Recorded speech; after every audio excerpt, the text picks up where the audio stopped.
Good day everyone, welcome to another video dito sa Man Cannot Ride. Ilang beses ko na sigurong nagawa ng video to. Hindi. Okay, so this is just to explain further para dun sa nag-feedback sa akin na viewer. Ang sabi niya, nagle-lecture ka ng bawal sumingit tapos ikaw singit ka rin ng singit. Okay, naintindihan ko yung sinasabi niya. Ang sinasabi niya is nagagalit daw ako dun sa mga nag-weave sa traffic, yung mga nananahi ng daan. Pero ako naman daw ay singit ng singit kasi nakikita niya akong nagle-lane split at saka nagle-lane filtering. Naipaliwanag ko na siguro ng maraming beses ang pagkakaiba ng filtering tsaka ng splitting. Ang filtering, yung sumisingit ka sa gitna ng mga sasakyan, sa gitna ng lane habang sila ay nakatigil. Ang splitting, sumisingit ka habang sila ay umaandar. At ang splitting, masasabi lang na safe yan kung gagawin mo kapag ang mga sasakyan na ini-splitan mo ay tumatakbo ng below 30 or below 40 kilometers per hour. Okay, ide-demo ko. Okay, imagine nyo na lang na traffic ngayon. Ito yung left line, saka ito yung right line ng mga sasakyan. Kung dito lang ako sisingit sa gitna, kagaya nito, yan o, nasa gitna ako kunwari, imagine nyo na lang ha, imagine nyo na lang, this is lane splitting and I'm doing 24, 26, tas sila umaandar din, this is safe splitting. Ngayon kung hindi sila umaandar, let's say may stoplight, that is filtering. Okay, ito okay ito, kasi pumili lang ako ng isang linya, yung gitna ng dalawang ito, dito ako mag-split o mag-filter. Okay? Ito maayos to. Okay to. Tapos I am doing it below 30 kilometers per hour. This is safe. This is actually very safe, especially for motorcycles, dahil hindi tayo may stuck o masa-sandwich in between cars or yung sa dulo. Makakausad tayo, may nararating tayo, hindi tayo mag-overheat. This is actually really safe.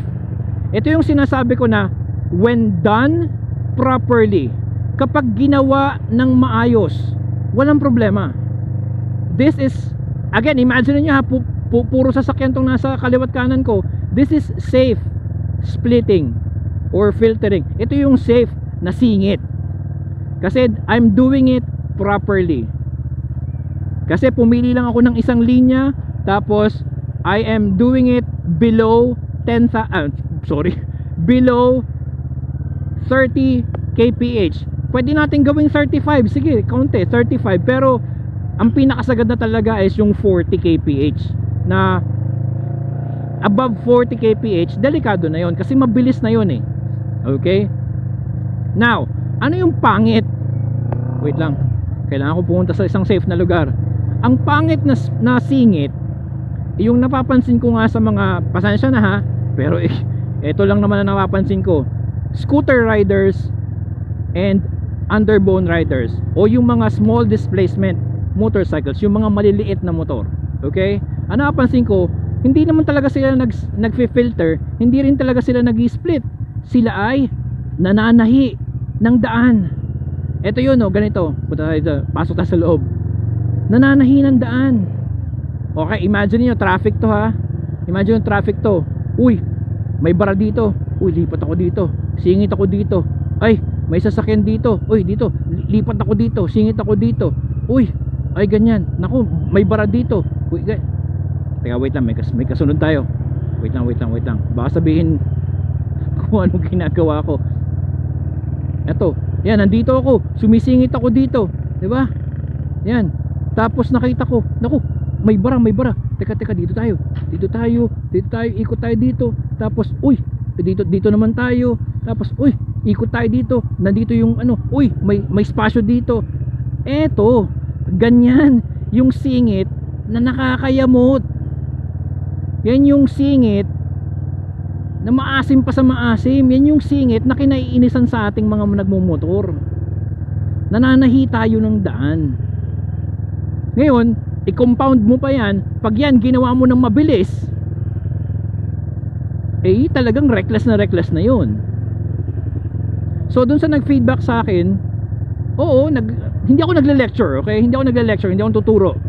Ilang beses ko nang nasabi yan.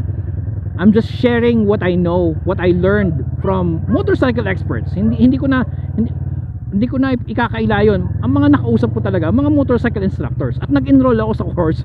Okay, so sa online course. So based on my experience, from my learning, and from my knowledge, and from the skills na na-develop ko sa sarili ko, ramdam ko yung safety ng lane splitting at lane filtering when I'm doing it properly. And that is, yun nga, yung i-demo ko kanina. Pero if I will do it the wrong way, doon ko na nararamdaman na marami nang naiinis sa paligid ko. Marami na akong nakahassle. At isa yun siguro sa dapat nating maunawaan sa street riding. Safety of others. Wag nating hasslein, wag nating sirain ang araw ng iba. Diba? We are sharing the road, then let's share the responsibility, let's share the safety, so that we can share happiness. Wow, tayo pa, parang Christmas card sa national ganun lang yun eh. Diba? Kasi palagi kasi tayong makasarili. Lagi na lang inisip natin yung sarili natin, makauna, makabilis ang biyahe, maging matulin, makasingit, makalamang. Palagi kasi tayong makasarili. Puro sarili nating kaligayahan ang iniisip muna natin. Okay lang yun kung nabili natin yung daan.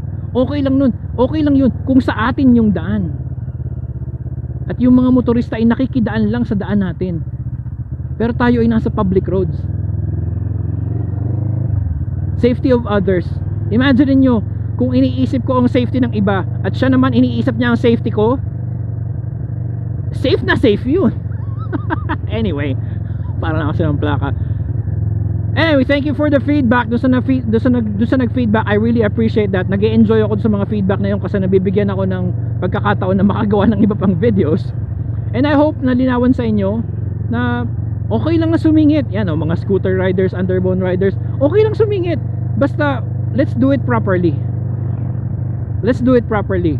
And on a last note, lalong-lalo na yung mga motor na may pasahero. Isipin nyo yung pasahero nyo. Okay? Kahit pa nagmamadali yan, isipin nyo muna yung safety nila. Nung ako dati naging pasahero ako ng angkas, nung wala pa akong motor, sinasaway ko yung rider ko, sir, huwag tayong maganyan, mali yan. Kahit nagmamadali ako, okay lang. Mas gusto kong buhay na late kesa naman sa hindi ako makarating ng office dahil namatay tayo sa gitna ng kalsada. Sinasabi ko yun sa rider ko at sumusunod siya. Okay, again, thank you so much. I'll see you on another video dito sa Man Kinal Ride. Touchdown, bahay na ako.